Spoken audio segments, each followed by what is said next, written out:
Party fund, கட்சி நிதி அப்படின்ற பேரில் அடித்த கொள்ளையெல்லாம் ஒன்று ஒன்றா இப்போது கவர்மெண்ட்டோட கஜானாவுக்குள்ளே கொண்டு சேர்த்துக்கிட்டே இருக்கிறோம்.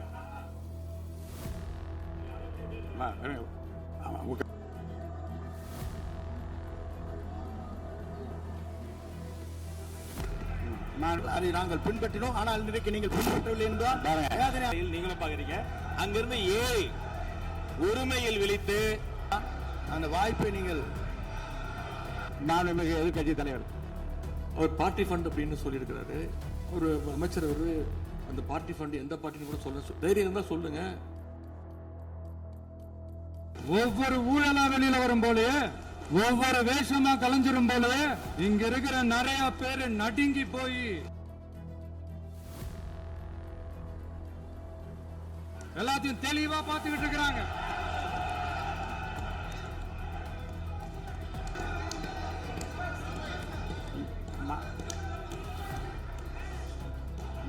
ஊரடிச்சு உலையில போட்டு ஊழல் மேல ஊழலா செஞ்சுக்கிட்டு அதுல இருந்து தப்பிக்கிறதுக்கு பேர் தான் நிர்வாகத்திறன் அப்படின்னு சொன்னா, அப்படிப்பட்ட ஒரு ஊழல் செய்யற நிர்வாகத்திறனை நம்ம அரசு ஒரு நாளும் செய்யாது.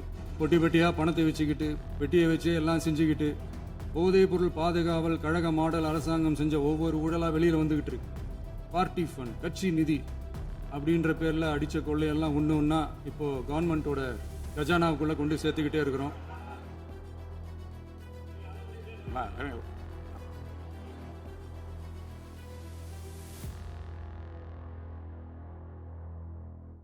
மாண்புமிகு பேரவைத் தலைவர் அவர்களே, தமிழ்நாட்டின் கருவூலம் எப்படி திசை மாறி உருமாறி தேய்ந்து ஓய்ந்து கிடைக்கிறதுன்னு சொன்னாங்க. திசை மாறி உருமாறி தேய்ந்து ஓய்ந்துன்னு வசனம் மாதிரி ரைமிங்கா இல்லாம வளமான இலக்கியமா இதே சபையில பேசினவங்களோட திறமையான ஆட்சியில நடந்த நிதி மேலாண்மையை பத்தி வெள்ளை அறிக்கையா வெளியிட்டோம்.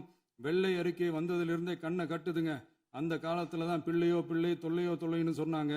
அதே மாதிரி தாங்க அவங்க ஆட்சியாலையும் அவங்களாலையும் இன்னைக்கு தமிழ்நாட்டுக்கே தொல்லையோ தொல்லை. இப்படி ஒரு நிலைமையை உண்டாக்கி வச்சுட்டு இவங்க சொல்றாங்க நமக்கு ஆட்சி செய்ய தெரியாதுன்னு. நம்ம அமைச்சர்களுக்கும் நம்ம சட்டமன்ற உறுப்பினர்களுக்கும் ஒன்றும் தெரியாதுன்னு. ஆமாங்க, எங்களுக்கு தெரியாதுதான். எங்க சட்டமன்ற உறுப்பினர்களுக்கும் அமைச்சர்களுக்கும் மக்கள் பணி செய்ய தெரிஞ்ச அளவுக்கு மக்கள் பணத்தை சுருட்ட தெரியாதுதான்.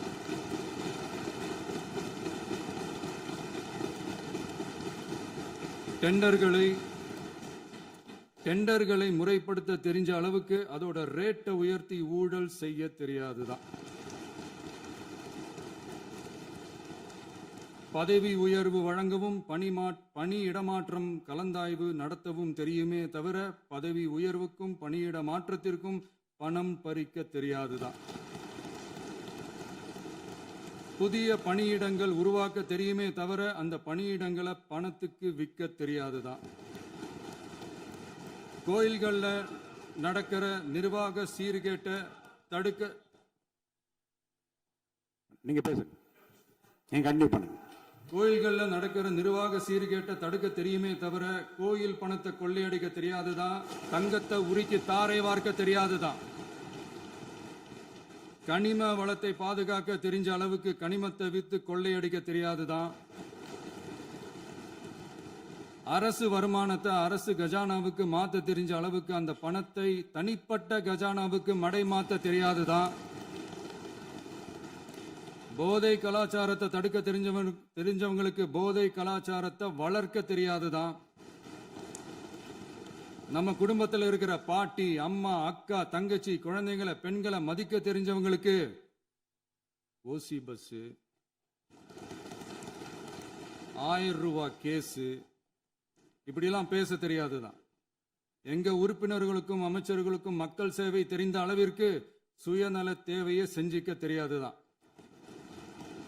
அதனாலதான் சொல்றோம், எங்களை பார்த்து எதுவும் தெரியாதுன்னு சொல்றவங்களுக்கு சொல்றோம், இதெல்லாம் எங்களுக்கு தெரியாதுதான். உங்களை மாதிரி முறைகேடுகளை செய்யறத நாங்க தெரிஞ்சுக்கவும் போறதில்ல, தெரிஞ்சுக்கவும் ஆசைப்படல. அத கடைசி வரைக்கும் எங்களுக்கு தெரியாமலே இருந்துட்டு போகட்டும். அதனால நாங்களும் எங்க மக்களும் வெரி வெரி ஹாப்பி தான். மாண்புமிகு பேரவைத் தலைவர் அவர்களே, எதிர்ப்பவர்கள் எதிர்க்கட்சி என்பதற்காக எங்கள் ஆட்சி மீது 1000 பழி போடலாம். ஆனாலும் தமிழக மக்களுக்கு உண்மையை உணர்த்த வேண்டியது நம்மளோட கடமை. மின்வெட்டை பொறுத்தவரை தமிழ்நாடு மின்மிகை மாநிலமாக இருந்தாலும் கடந்த காலங்களில் ஏற்பட்ட நிர்வாக குளறுபடிகளும் மின்சார சாதனங்கள் மற்றும் மின் மாற்றிகளில் ஏற்படும் பழுதாலும் வேண்டுமென்றே சிலரின் நடவடிக்கைகளாலும் இந்த மின்வெட்டிற்கு காரணமாக உள்ளது. மின் விநியோக மீட்பு நடவடிக்கைகளை ஒருங்கிணைப்பதற்காக எதிர்பாராமல் இரவு நேரங்களில் ஏற்படும் மின் தடங்களை விரைந்து சரி செய்வதில் 10 உயர்மட்ட கண்காணிப்பு குழுக்கள் மற்றும் 125 சிறப்பு மின் தடை நீக்க ரோந்து வாகனங்கள் வழங்கப்பட்டு 24 மணி நேரமும் கண்காணிக்கப்படுகிறது. கூடுதலாக தற்போது 77 புதிய மின் தடை நீக்க மையங்களும் உருவாக்கப்பட்டுள்ளன. விரைவில் இந்த மின்வெட்டு நிலைமை அறவே நீக்கப்படும். மாண்புமிகு பேரவைத் தலைவர் அவர்களே, நம்ம விவசாயிகள் எல்லாரும் நம்மளை நல்லா புரிஞ்சுக்கிட்டு தமிழக வெற்றி கழகத்தை ஏத்துக்கிட்டாலும் எதிர்க்கட்சிகளோட தூண்டுதலால சில இடங்கள்ல சில போராட்டங்கள் நடக்குது. எதிர்க்கட்சிகள் என்னதான் சித்து வேலை செஞ்சாலும் விவசாய பெருமக்கள் எல்லாரும் நம்ம ஆட்சி அவங்களுக்கான ஆட்சி தான் நல்லா புரிஞ்சுதான் வச்சிருக்கிறாங்க. இந்த வருஷம் எல்னினோ விளைவா எப்பவும் இருக்கிறத விட இந்த டைம் மழை குறையுங்கிறதையும் நம்ம விவசாயிகள் உணர்ந்துதான் இருப்பாங்க. இருந்தாலும் நம்ம அரசு நம்ம விவசாயிகளோட வாழ்வாதாரத்துக்காக பக்கபலமாகவும் உறுதியாகவும் துணை நிற்கும்ங்கிறத தெரிவிச்சுக்கிறோம்.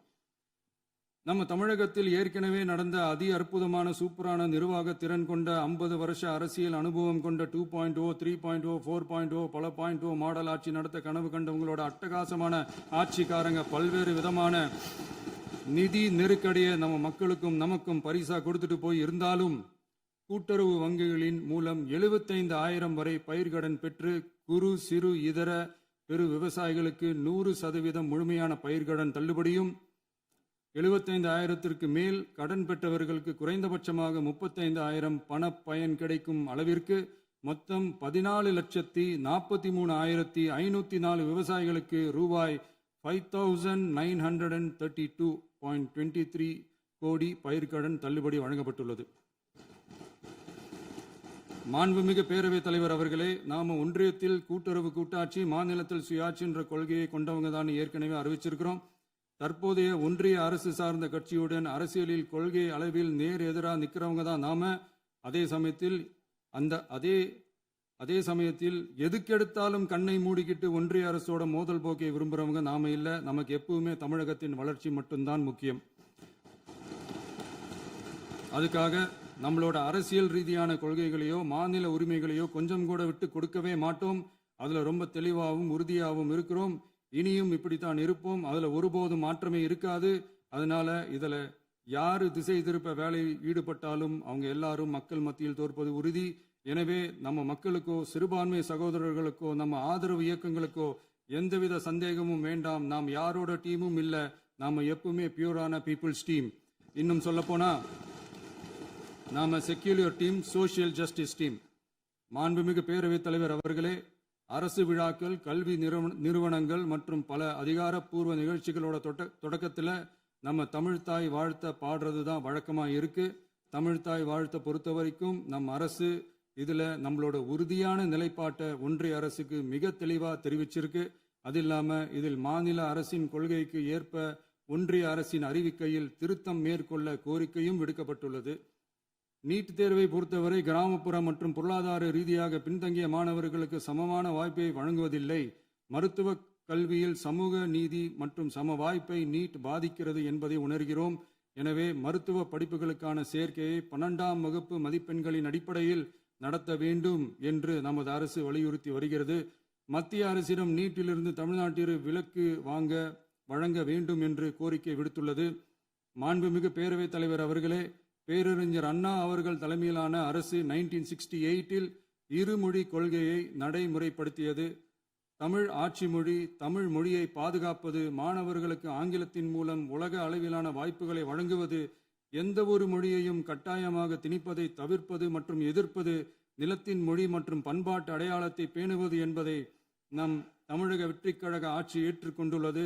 எனவே தமிழ்நாட்டில் தமிழ் ஆட்சி மொழி மற்றும் இருமொழி கொள்கை என்பதில் நமக்கு மாற்று கருத்தே இல்லை. மாண்புமிகு பேரவைத் தலைவர் அவர்களே, கடந்த 11/6/2026 அன்று நடந்த நிதி ஆயோக் கூட்டத்தில் தமிழ்நாடு அரசின் சார்பாக கலந்து கொண்டு வறுமையற்ற தமிழ்நாடு இயக்கம் உருவாக்க தேவையான நிதியையும், தமிழ்நாட்டுக்கு 2 எய்ம்ஸ் மருத்துவமனைகளை தருமாறும், மருத்துவம் மற்றும் பல் மருத்துவ படிப்பிற்கு 12ஆம் வகுப்பு மதிப்பெண் அடிப்படையில் இடங்களை நிரப்புதல் குறித்தும், செயற்கை நுண்ணறிவு தொடக்க நிறுவன வளர்ப்பு மையங்கள் தமிழ்நாட்டில் அமைக்கவும், இளைஞர் திறன் மற்றும் வேலைவாய்ப்பு இயக்கம் செயல்படுத்த வேண்டியும், பெண்கள் தலைமையிலான வளர்ச்சி குறித்தும், மீனவ சமுதாயங்களின் வாழ்வாதாரம் மற்றும் மீன்பிடி படகுகள் மற்றும் மீனவர்களை விடுவித்தல் குறித்து நிரந்தர நடவடிக்கை எடுக்க வேண்டியும், காலநிலை தாங்கும் தன்மை பெருந்திட்டம் 2045 கீழ் விண்வெளி உற்பத்தி மையத்தை தேசிய விண்வெளி உற்பத்தி மையமாக அறிவிக்க கோரியும், தமிழ்நாட்டில் சாலை போக்குவரத்து, நெடுஞ்சாலை மற்றும் ரயில்வே அமைச்சகத்தின் மேம்பாட்டு குறித்தும், அனைத்து கிராமங்களையும் டிஜிட்டல் இணைப்பு வசதி ஏற்படுத்துதல் குறித்தும், கூட்டு குடிநீர் திட்டம் தொடரவும்,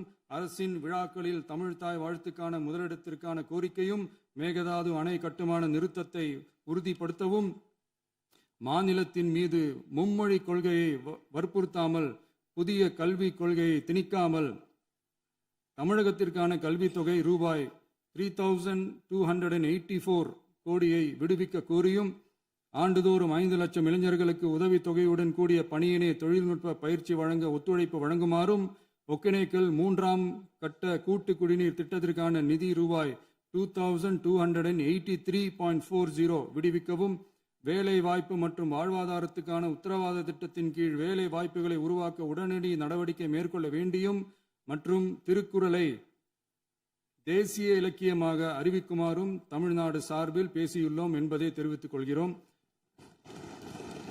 மாண்புமிகு பேரவைத் தலைவர் அவர்களே, அண்டை மாநிலங்களுடனான நட்புறவு ஒரு மாநிலத்தின் வளர்ச்சிக்கும் நாட்டின் ஒற்றுமைக்கும் மிகவும் அவசியமானது. தமிழ்நாடு தனது அண்டை மாநிலங்களுடன் நதி நீர் பங்கீடு, பொருளாதாரம், கல்வி, கலாச்சாரம் மற்றும் போக்குவரத்து துறைகளில் நல்லுறவை பேணி வருகிறது. பரஸ்பர மரியாதை, ஒத்துழைப்பு மற்றும் கூட்டாட்சி தத்துவத்தின் அடிப்படையில் அண்டை மாநிலங்களுடனான நட்புறவை வலுப்படுத்தவும் நமது ஆட்சியில் காக்கப்படுகிறது. மாண்புமிகு பேரவைத் தலைவர் அவர்களே, சட்டம் ஒழுங்கை பற்றி பேச்சு வந்தது. சட்டம் ஒழுங்கு சரியா இருக்கணும் அப்படின்றதுல எங்களுக்கு மாற்று கருத்தே கிடையாது. கண்டிப்பா லா அண்ட் ஆர்டர் கரெக்டா இருக்கணும், கரெக்டா இருக்கும், இருக்க வைப்போம். அதே மாதிரி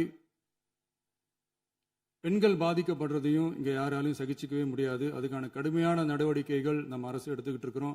இந்த சிங்கப்பெண் சிறப்பு அதிரடிப்படை கூட அதுக்கான ஒரு ஃபர்ஸ்ட் ஸ்டெப் தான்.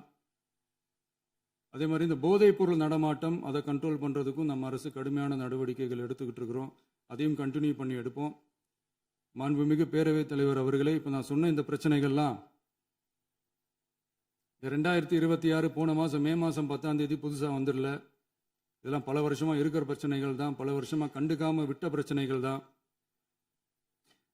இன்னைக்கு எதிர்கட்சிக்காரங்க அதை பற்றி கேட்கும் போது எனக்கு அது அக்கறையாக தெரியல, அவதூறு அரசியலாக தான் தெரியுது, பழி போடுற அரசியலாக தான் தெரியுது.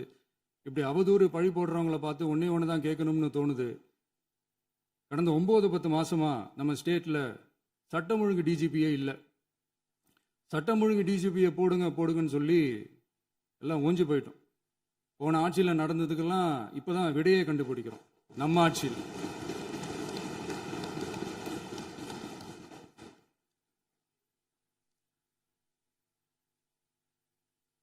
இந்த போதைப் பொருள் நடமாட்டம்லாம் தாறுமாற அப்படியே பரவி கொட்டி கிடக்குது.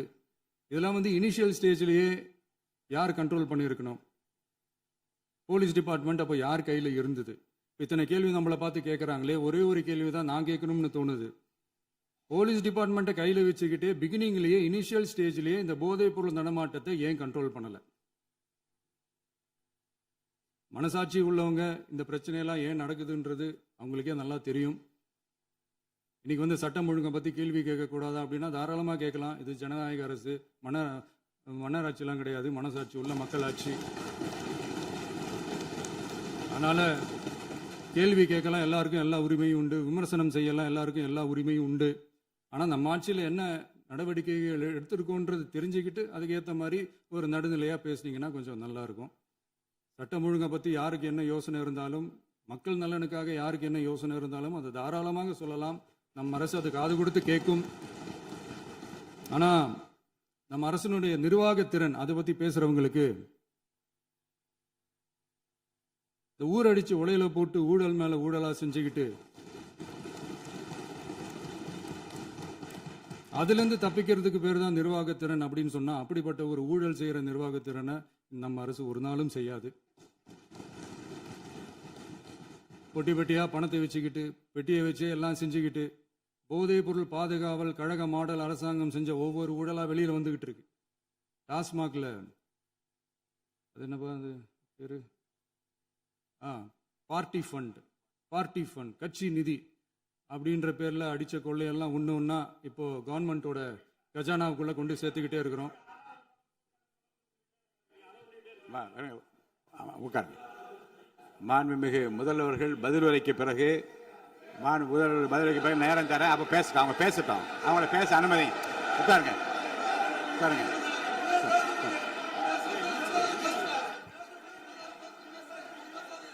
மாண்புமிகு அலோவ் பண்றேன் உட்காருங்க. மாண்பு உறுப்பினர்கள் நீங்க இங்க உட்காருங்க, அமைதியா உட்காரு. நீங்க எல்லாம் உட்காருங்க.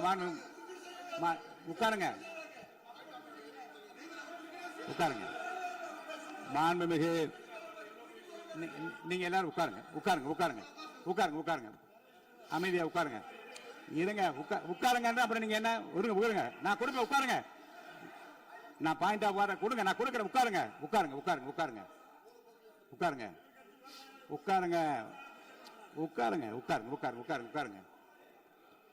மாண்புமிகு முதல்வர் அவர்கள்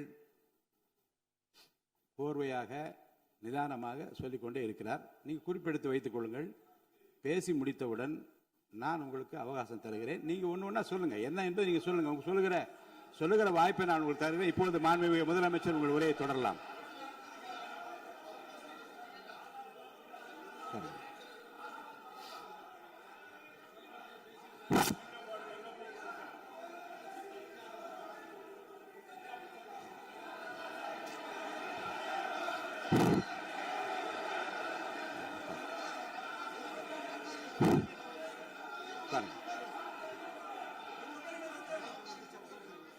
நான் எழுந்த பிறகு உட்கார்றதுதான் முறை. உட்காருங்க, எல்லாரும் உட்காருங்க. தேசிய உட்கார். நான் அலோவ் பண்றேன். உட்காருங்க, அமைதியா உட்காருங்க. நான் அலோவ் பண்றேன். அமைதியா உட்காருங்க. அங்க இருந்து குரல் கொடுக்காதீங்க. உட்காருங்க.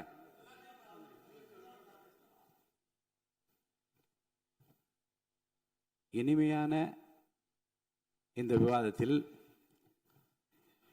இதுவரை குறுக்கீடுகள் இல்லாமல்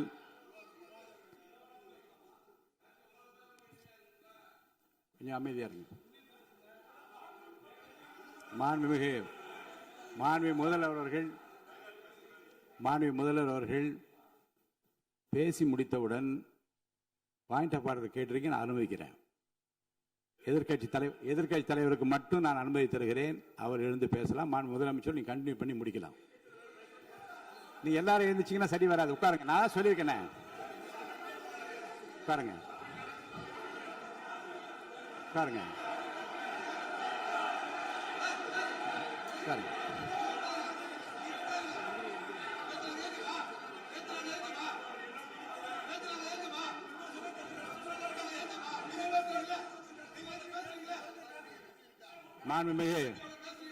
மாண்பு உறுப்பினர்கள் அமைதி காக்க வேண்டும். நேற்று எதிர்க்கட்சி தலைவர் பேசுகிற போதும் அவர் பேசுகிற எல்லாவற்றுக்கும் நான் அனுமதி அளித்தேன். அதில் பாயிண்ட் ஆஃப் கேளுங்க. அந்த விவாதத்தில் கேளுங்க. இப்போதும் மாண்புமிகு முதலமைச்சர் அவர்கள் பேசி முடித்த பிறகு நான் உங்களுக்கு அதுக்குரிய அவகாசத்தை தருகிறேன். நீங்க கேள்வி கேளுங்க. கேட்கிற உரிமையும் விளக்கத்தை பெற்றுக்கொள்ள உரிமை உங்களுக்கு இருக்கிறது. அதற்கு அவகாசம் நான் தருகிறேன்.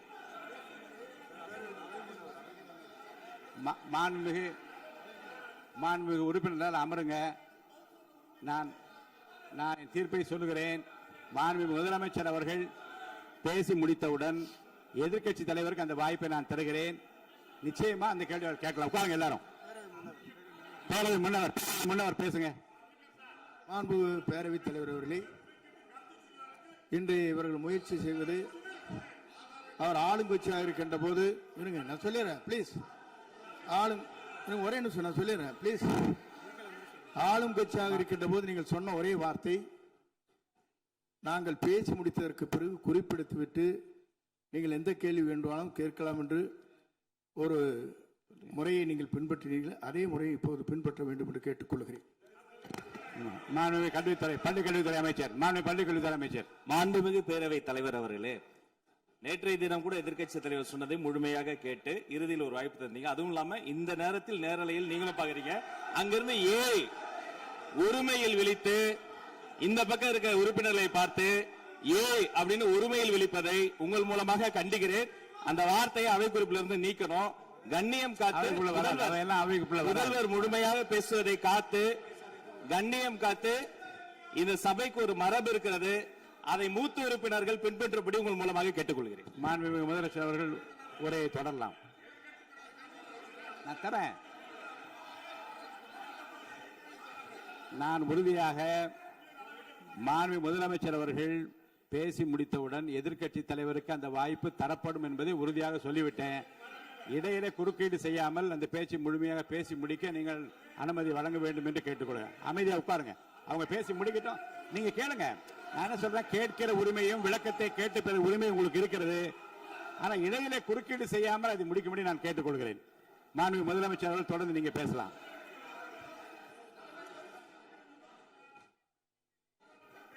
எதிர்க்கட்சி தலைவர் அவர்கள் உங்கள் கட்சியினுடைய உறுப்பினரை அமைதிப்படுத்த வேண்டும் என்று நான் கேட்டுக்கொள்கிறேன். உங்களுக்கு வாய்ப்பு தரவில்லை என்றால் அவர் எழுந்து நிற்பதில் நியாயம் இருக்கிறது. வாய்ப்பு தரப்போகிறேன்.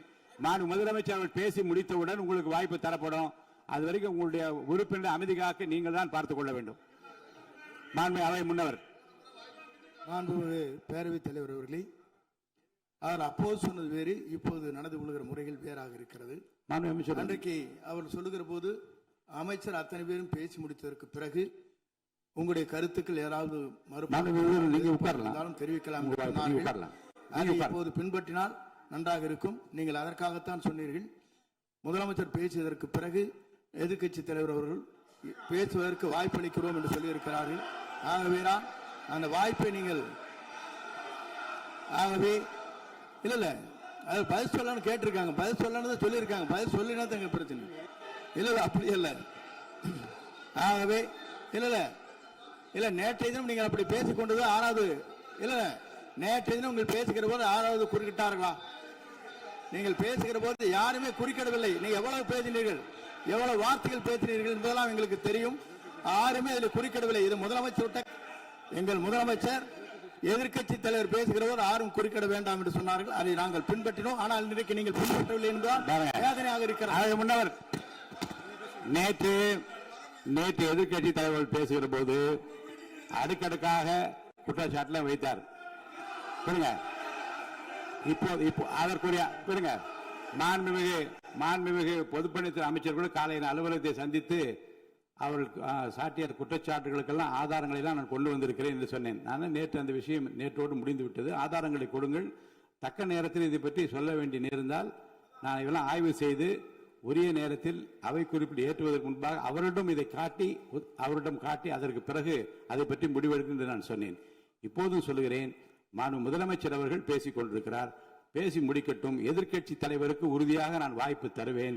அவர் கேள்விகளை முன்வைக்கலாம், விளக்கங்களை பெறலாம். இப்போதைக்கு பேரவைத் தலைவர் என்ற முறையில் என்னுடைய முடிவு இதுதான். அவையில் இருக்கக்கூடிய உறுப்பினர்கள் அமரும்படி நான் கேட்டுக்கொள்கிறேன். நான் முதலமைச்சர் அவர்கள் பேச வேண்டிய போ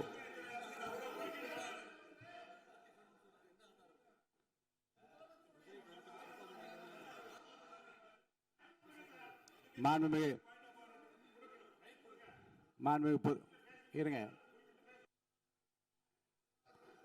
முன்னவர் பேரவைத் தலைவர் அவர்களே, நேற்றைய தினம் நீங்கள் முழுமையாக பேசினீர்கள். உங்கள் பேச்சுக்கள் எப்படி இருந்தது என்பதும் நாடறியும். இருந்தாலும் கூட நாங்கள் அமைதியாக இருந்தோம். இல்ல நீங்க இருங்க. ஒவ்வொரு வார்த்தைக்கு இருங்க. நீங்க மின்வெட்டையில நீங்க சொன்னீங்க. உங்களுடைய முன்னாள் அமைச்சர் ஆற்காடு வீராசாமி இருக்கிற போது மின்வெட்டால் தான் நாங்கள் ஆட்சியே மாறியது என்றெல்லாம் சொன்ன கதையெல்லாம் இருக்கு. அதெல்லாம் சொன்னோம்னாங்க. நாங்களே அமைதியா இருந்தோம். அதுக்கு அங்கே தயவு செய்து எதிர்க்கட்சி தலைவருக்கு வாய்ப்பளிக்கிறார்கள். அந்த வாய்ப்பை நீங்கள் அவர் முதலமைச்சர் பேசுவதற்கு பிறகு பேசினால் அழகாக இருக்கும். அவை முன்னர் பள்ளி கல்வித்துறை அமைச்சர். மாண்புமிகு பேரவைத் தலைவர் அவர்களே, அவர் ஒரே ஒரு வார்த்தையை தான் சொன்னார். பார்ட்டி ஃபண்ட் என்ற வார்த்தையை கேட்டு எதிர்க்கட்சி நண்பர்கள் கோபப்படுகிறார்கள். ஆனால் அதன் மீது உங்களுக்கு பாயிண்ட் ஆஃப் ஆர்டர் தருவதாகவும் நீங்கள் வந்து சட்டப்பேரவை தலைவர் சொல்கிறீர்கள். நேற்றைய தினம் இதே போல வெற்றி தலைவர் அவர்களினுடைய வழிகாட்டில் வளர்ந்த நாங்கள் சகிப்புத்தன்மையோடு அவர்கள் பல வார்த்தைகள் சொன்னார்கள். புதிதாக சோஃபா மாடல் என்றார்கள், குதிரை பேரம் என்றார்கள், எத்தனையோ வார்த்தைகள் சொன்ன போது சகிப்புத்தன்மையோடு அதை கேட்டு பொறுமையாக இருந்தோம்.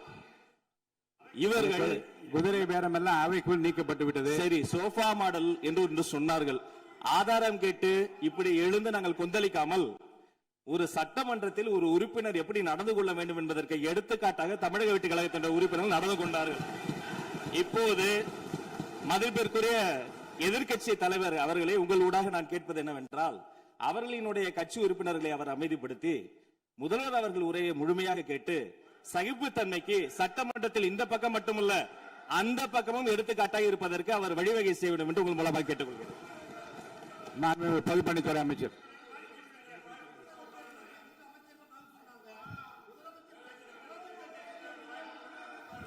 மாண்புமிகு பேரவைத் தலைவர் அவர்களே,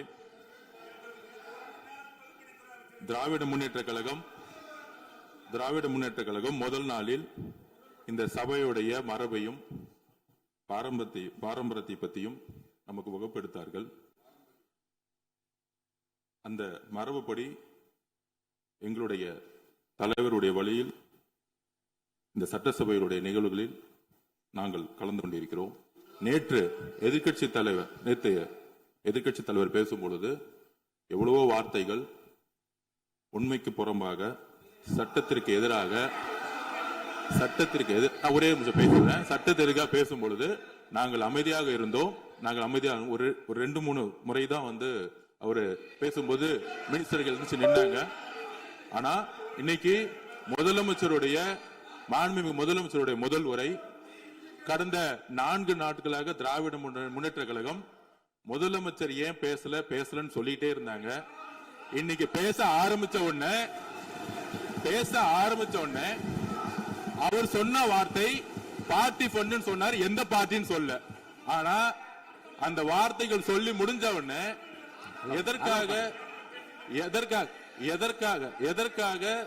எதற்காக முதலமைச்சருடைய பேச்ச இவங்க வந்து குறுக்கிடுறாங்கன்னு தெரியல. நீங்கள் சொன்னதுபடி முதலமைச்சர் பேச வேண்டும். பேசிய பின்பு கருத்துகளுக்கு பதிலளிக்க அவர்கள் பதிலளிக்கும், நாங்களும் பதிலளிக்க தயாராக இருக்கிறது பதிவு பண்றோம். மாண்பு முதலமைச்சர் அவர்கள்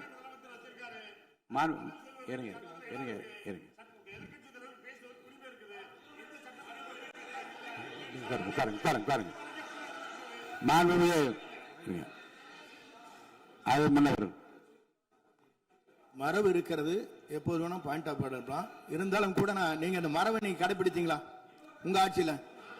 நீங்க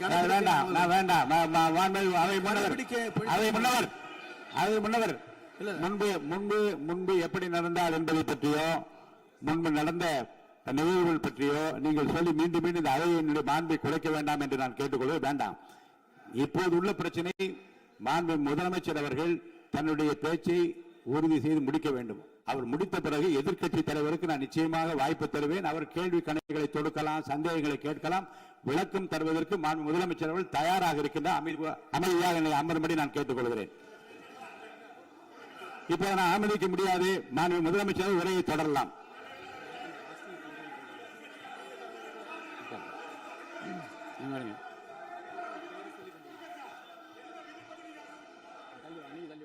மாண்புமிகு உறுப்பினர் ஆஸ்டின் உங்க இடத்துல போய் உட்காருங்க. மாண்புமிகு உறுப்பினர் ஆஸ்டின், நீங்க ஒரு மூத்த உறுப்பினர், சபை விதிகளை நன்கு தெரிந்த ஒரு உறுப்பினர், நீங்க போய் இடத்துல உட்காருங்க. முதல்ல மாண்புமிகு முதலமைச்சர் அவர்கள் உரையை தொடரலாம். இப்போது எந்த விதமான பாயிண்ட் ஆஃப் ஆர்டர்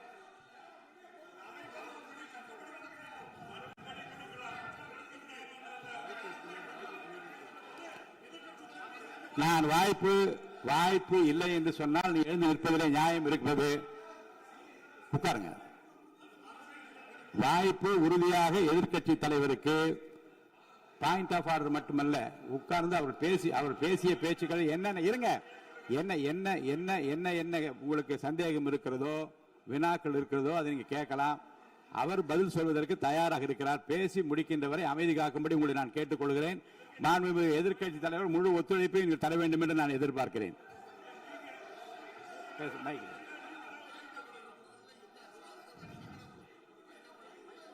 கொடுங்க, மைக் கொடுங்க.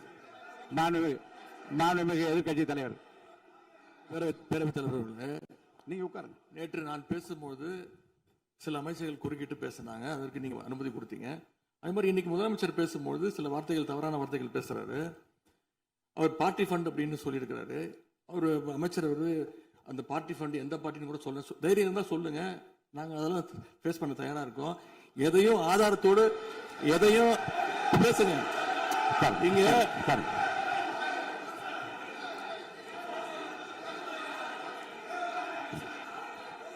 அது மாதிரி பேரவைத் தலைவர் அவர்களே, நேற்று நான் பேசி முடிஞ்சோடனே நீங்க அவை முடிஞ்சிருச்சுன்னு சொல்லிட்டீங்க. நாங்கெல்லாம் வீட்டுக்கு போயிட்டோம். வீட்டுக்கு போய் டிவி போட்டு பார்த்தா அங்க இன்னொரு அமைச்சர் இன்னும் பதில் சொல்லிட்டே இருந்திருக்கிறாரு. அதற்கெல்லாம் நாங்க இப்ப என்ன பதில் இது, என்ன மரபு இது? நீங்க இப்ப பேசிக்கிட்டே இருப்பீங்களா? நாங்க அதை பார்த்துக்கிட்டே இருக்கணுமா? அதே மாதிரி இன்னைக்கு முதலமைச்சர் அவர்கள் பேசும்போது நாங்களும் அமைதியா கேட்டுட்டு தான் இருந்தோம். ஆனா சில கருத்துக்கள் அவர் பேசும்போது அதை நாங்க அனுமதிக்க முடியாது. ஆதாரத்தோடு ஏதாவது பேசணும்னா, குற்றச்சாட்டுகள் சொல்லும் போது ஆதாரத்தோடு சொன்னீங்கன்னா அதை நாங்க ப்ரூவ் பண்றதுக்கு தயாராக இருக்கு. மாண்புமிகு உறுப்பினர் அவர்கள் இருங்க. நேற்று மாண்புமிகு எதிர்க்கட்சி தலைவர்கள் பேசியதும், மாண்புமிகு பொதுப்பணித் தலைவர்கள் பேசியதும் ஆதாரம் இல்லாமல் பேசக்கூடாது என்று நான் சொன்னேன். ஆய்வு செய்து நீக்கப்பட வேண்டியது நீக்கும் என்று சொன்னேன். இப்போது மாண்புமிகு முதல்வர் அவர்கள் பேசி முடிக்கட்டும். நீங்கள் கூறிய கருத்துப்படி அதில் ஆதாரங்கள் இல்லாத குறிப்பாக இருந்தால் அதை நீக்குவதற்குரிய உரிமை எனக்கு இருக்கிறது. ஆய்வு செய்து நான் நடவடிக்கை எடுப்பேன். இப்போது மாண்புமிகு முதலமைச்சர் அவர்கள் பேசலாம். இந்த டாஸ்மாக் மாதிரியே பல டிபார்ட்மெண்ட்லேயும், மறுபடியும் சொல்கிறேன், கட்சி நிதின்ற பேரில் அடித்த கொள்ளைய ஒன்று ஒன்றா கவர்மெண்ட்டோட கஜானாக்குள்ளேயே கொண்டு சேர்த்துக்கிட்டே இருக்கிறாங்க. இப்போவும் சொல்கிறேன், மக்கள் பணத்திலேருந்து ஒரு பைசா கூட தொடமாட்டோம், தொடவும் விடமாட்டோம், தொட்டா விடமாட்டோம், இதுக்கு முன்னாடி தொட்டவங்களையும் விடமாட்டோம்.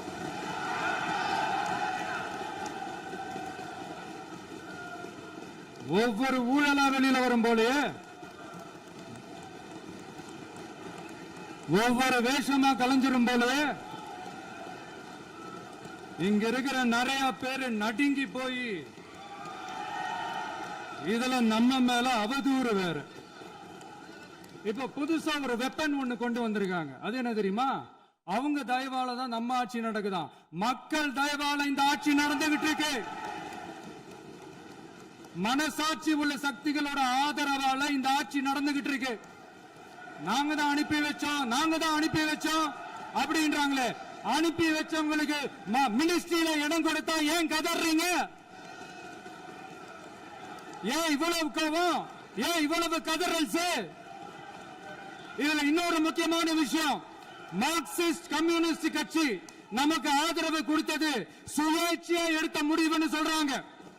அதே மாதிரி இந்திய கம்யூனிஸ்ட் கட்சி நமக்கு ஆதரவு கொடுத்தது சுயேட்சையா எடுத்த முடிவுன்னு சொல்றாங்க. இதுல எங்க இருந்து நாங்க தான் அனுப்பி வச்சோம்னா புரியலையே. மக்களுக்கு நல்லா புரியும், எல்லாத்தையும் தெளிவா பார்த்துக்கிட்டு இருக்கிறாங்க.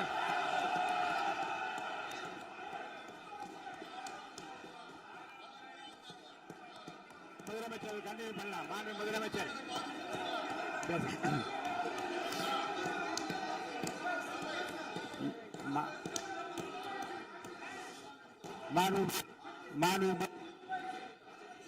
முதலமைச்சர் கண்டினியூ பண்ணலாம். நீங்க கண்டினியூ பண்ணலாம்.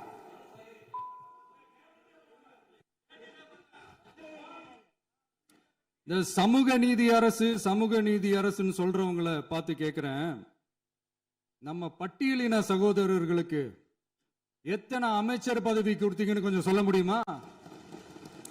ஆனா நம்மளுடைய அரசுல 8 அமைச்சர் பதவிகள் யாருக்கு? நம்ம பட்டியலின சகோதரர்களுக்கு. எல்லாம் நம்ம அண்ணன், நம்ம தம்பி, நம்ம தங்கச்சிங்க. அண்ணல் அம்பேத்கர் அவர்களுடைய கிட்டத்தட்ட 100 ஆண்டு கால கனவு இப்ப நிறைவேறி இருக்கு. நான் ஏன் கொஞ்சம் சவுண்டா பேசுறேன் அப்படின்னா அவங்களுக்கு கேட்கணுன்றதுக்காக, தப்பா எடுத்துக்காது.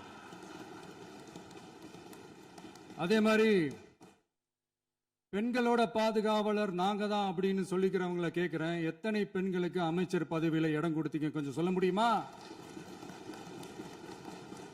எங்க அரசுல 4 சகோதரிகளுக்கு அமைச்சர் பதவி கொடுத்திருக்கிறோம்.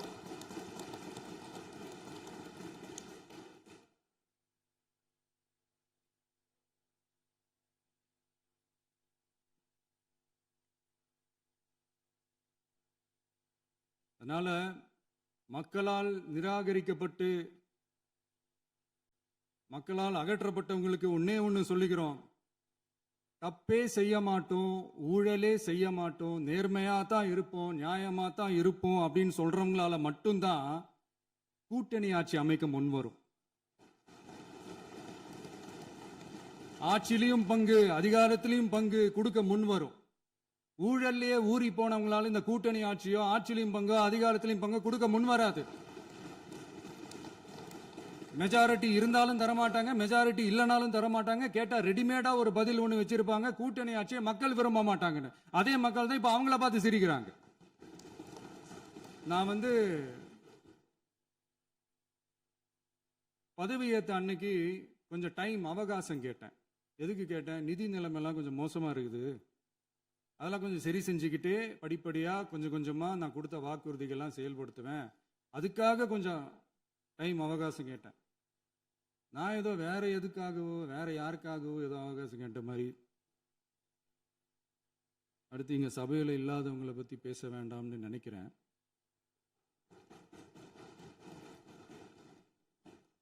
இங்க நம்மளை பத்தி அவதூறு பரப்புறதோட மட்டும் இல்லாம இப்ப நம்ம மக்கள் மேலேயும் அவதூறு பரப்ப ஆரம்பிச்சிட்டாங்க. மக்கள் நமக்கு ஓட்டு போட்டது தப்பான், குடும்பம் குடும்பமா நமக்கு ஆதரிச்சது தப்பான்.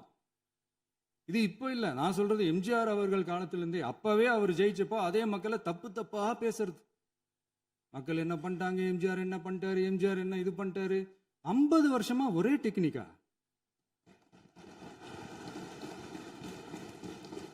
டெக்னாலஜி எல்லாம் மாறி வேற எங்கேயோ போயிட்டு இருக்கு பஸ்.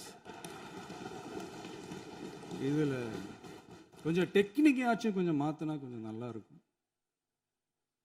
அதனால மக்களுக்கு யூஸ்ஃபுல்லா இருக்கிற மாதிரி இந்த ஆக்கப்பூர்வமான கருத்துக்களோ ஆக்கப்பூர்வமான யோசனைகளோ இருந்தா சொல்லுங்க, அதை நாங்க டெஃபரெண்டா எடுத்துக்கிறோம். ஆனா அதை விட்டுட்டு இந்த நக்கல், நையாண்டி, சம்பந்தம் இல்லாத பேச்சு இதெல்லாம் பேசிட்டு அப்புறம் முதல்வர் பதில் சொல்லல, முதல்வருக்கு பதில் சொல்ல தெரியல அப்படின்னா அப்புறம் என்ன சோஃபா மாடல் ஆட்சியா? அது என்னன்னு புரியறதுக்கு எனக்கு ரொம்ப நாள் ஆச்சு. இந்த sofa set, table chair, teapoy, furniture பிசினஸ்லாம் வேற எங்கேயா வெளியில போய் பண்ண சொல்லுங்க. அப்படி அந்த பிசினஸ் தான் பண்ணணும்னா நிறைய பிசினஸ் பண்ற மாதிரி வெளியில போய் பண்ண சொல்லுங்க, இங்க சட்டசபைக்குள்ள வேணாம். அதனால ஆக்கப்பூர்வமான கருத்துக்கள் இருந்தா சொல்லுங்க, டெஃபினட்டா அது சரியா இருந்தா நாங்க ஏத்துக்கிறோம். எனக்கு ஒரு குட்டி கதை ஒன்று ஞாபகம் வருது, சொல்லாமா? ஒரு ஊர்ல ஒரு பெரியவர் வெயில் ரொம்ப ஜாஸ்தியா இருக்குன்னு சொல்லிட்டு கண்ணுக்கு மேல கை வச்சுக்கிட்டு இப்படி சுத்தி முத்தி தேடிக்கிட்டு இருந்தாராம். அப்ப கூட இருந்த ஒரு சின்ன பையன் என்ன தேடுறீங்க அப்படின்னு கேட்டானா. அதுக்கு அந்த பெரியவர் சொன்னாரா, அது ஒண்ணு இல்ல தம்பி, உங்க அப்பா இங்கதான் இருப்பாருன்னு சொன்னாங்க, அதான் தேடிக்கிட்டு இருக்கேன். எங்க உங்க அப்பாவையா காணோம்?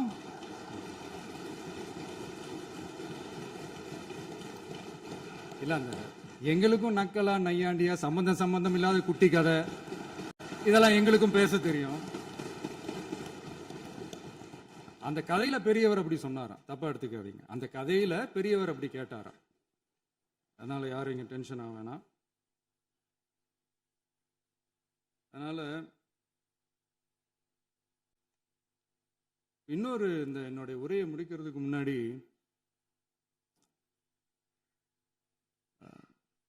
போயிட்டாங்க, பேசலாமா? நிறைய உங்க கருத்துக்களை நீங்க முழுமையாக மன நிறைவோடு பேசலாம். டிவியில் பார்க்கலாம். சரி, அதான் 5 நிமிஷம் பேசுனதுக்கே கொளத்தூரி இந்த ஆட்டம் ஆயிடுச்சு. பேசுனா அப்புறம் என்ன பண்றது? கடைசியா நான் இந்த உரையை முடிக்கிறதுக்கு முன்னாடி ஒரு முக்கியமான ஒரு விஷயம் பத்தி சொல்லணும். ஆளுநர் உரை அன்னைக்கு இந்த தமிழ் தாய் வாழ்த்துக்கு அப்புறம் தேசிய கீதம் பாடினது தப்பு, தேசிய கீதம் 2 முறை பாடினது தப்பு. அப்படி ஒரு நிகழ்வு இதுக்கு முன்னாடி இந்த சட்டசபையில நடந்ததே கிடையாது. அந்த மரபையே மாத்திட்டீங்க. இப்படி ஒரு ஒரு பெரிய ஒரு போர் மாதிரி எதிர்கட்சியை சார்ந்தவங்கலாம் சொன்னாங்க இல்லையா? அந்த மாநில உரிமை போராளிகளை, அந்த மரபு காக்கிற உரிமை போராளிகளை ஒரே ஒரு கேள்விதான் கேட்கணும். 2021 ஆகஸ்ட் 2 ஞாபகம் இருக்கா? Centenary celebration of Tamil Nadu legislature. அந்த ஃபங்க்ஷன்ல நம்ம முன்னாள் முதலமைச்சர் கருணாநிதி அவர்களோட கலைஞர் அவர்களுடைய கலைஞர் அவர்களுடைய புகைப்படத்தை மாண்புமிகு குடியரசுத் தலைவர் திறந்து வைக்கிற ஒரு ஃபங்க்ஷன். அந்த ஃபங்க்ஷன்ல national anthem followed by Tamil Thai Vazhthu அப்படின்னு அறிவிச்சது ஞாபகம் இருக்கா? அதாவது தேசிய கீதத்துக்கு அப்புறமா 2வது முறையா, நோட் திஸ் பாயிண்ட் மாண்புமிகு பேரவைத் தலைவர் அவர்களே, ப்ளீஸ் நோட் திஸ் பாயிண்ட். தேசிய கீதத்துக்கு அப்புறம் 2வது முறையாக தமிழ் தாய் வாழ்த்து பாடப்படும் அப்படின்னு சொன்னது ஞாபகம் இருக்கா? அதுவும் முத்தமிழ் அறிஞர் அப்படின்னு சொல்ற நம்ம கலைஞர் அவர்களுடைய அந்த புகைப்படம் வெளியிட்டு விழாவில் அவர் இருந்த இதே சபையில தமிழை 2வது இடத்துக்கு தள்ளினது யாருன்னு ஞாபகம் இருக்கா? அது மட்டும் இல்ல, அந்த தேசிய கீதத்தை நாட்டுப்பண் நேஷனல் ஆந்தம்னு சொல்லி அதே ஃபங்க்ஷன்ல கடைசியா ஃபங்க்ஷன் முடியும் போது செகண்ட் டைம் தேசிய கீதம் பாடினதும் ஞாபகம் இருக்கா? இதே அவையில் தான் அது அவை குறிப்பிலும் இருக்கிறது. இதே அவையில் தான் நடைபெற்றது. இந்த தக்க நேரத்தில் இந்த ஆதாரங்களை அளித்த மாண்பு முதல்வர்களுக்கு நன்றியை தெரிவித்துக் கொள்கிறேன். டவுட் இருந்தா இந்த புக்கை பார்த்து தெரிஞ்சுக்கலாம். அதனால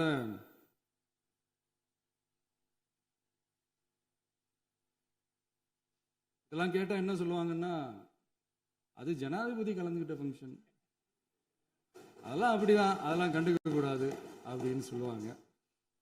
இதே மாதிரிதான் பேசுறது ஒண்ணு, செய்யறது ஒண்ணு, பேசுறது ஒண்ணு. இதெல்லாம் மக்கள் பார்த்துக்கிட்டு இருக்காங்க. எலெக்ஷனுக்கு முன்னாடி தான் அப்படி செஞ்சுக்கிட்டு இருந்தாங்க. இப்போ எலெக்ஷனுக்கு அப்புறம் அதே தான் செய்யறாங்க. இந்த விஜயையும் சாமானியர்களின் உண்மையான சமூக நீதி அரசையும் அவமானப்படுத்துறதுக்கு தான் அவங்களோட அந்த பொலிட்டிக்கல் சீனியாரிட்டி அது பயன்படுத்துது போல. சரி, செய்யட்டும், நல்லா செய்யட்டும். இப்போ ஆனாலும் நம்மளுடைய மாநில உரிமை, மொழி உரிமை, உத்தம உத்தரர் போல வேஷம் போடுற எதிர்கட்சிக்கு ஒன்றை மட்டும் ஆணித்தரமாக சொல்றோம். உங்களை மாதிரி தமிழ்னு சொல்லிக்கிட்டு, மொழி, பண்பாடு, கலாச்சாரம்னு சொல்லிக்கிட்டு ரெட்டை வேஷம் போடுறவங்க நாங்க கிடையாது. உலகெங்கும் வாழும் என் தமிழ் சொந்தங்களுக்கு நம்முடைய உத்தரவாதம் தமிழ் தான் எங்க உயிர் நாடி அப்படின்றத மறக்க மாட்டோம். இப்பவும் சொல்றோம், மாநில உரிமையில எப்பவும் உறுதியா இருப்போம். அதே சமயத்துல அரசியல் வேற, ஒன்றிய மாநில அரசுகளுக்கு இடையே இருக்கிற நிர்வாக அணுகுமுறை வேற. இதுல நாங்க ரொம்ப தெளிவா இருக்கிறோம். அதனால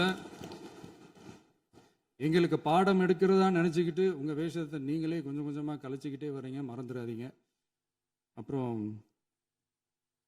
நேற்று எதிர்கட்சி தலைவர், மாண்புமிகு எதிர்கட்சி தலைவர் பேசும்போது நிறைய பேசினாங்க. அதுல ஒண்ணு மட்டும் அரசு சொல்றதா நினைச்சுக்கிட்டு நம்மளை இன்டைரக்டா ஈவில் அப்படின்ற அந்த வார்த்தையை யூஸ் பண்ணாங்க. எனக்கு ஒண்ணுதான் சொல்லணும்னு தோணுது.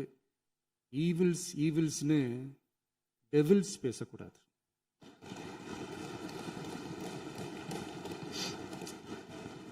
அவங்க இருந்திருந்தா ஒரு ஆக்ஷன் பண்ணணும்னு எனக்கு தோணுச்சு. எல்லாரும் போயிட்டாங்க. பர்மிஷன் பண்ணலாமா? இப்பவும் பண்ணலாம், ஒன்றும் தப்பு இல்லை.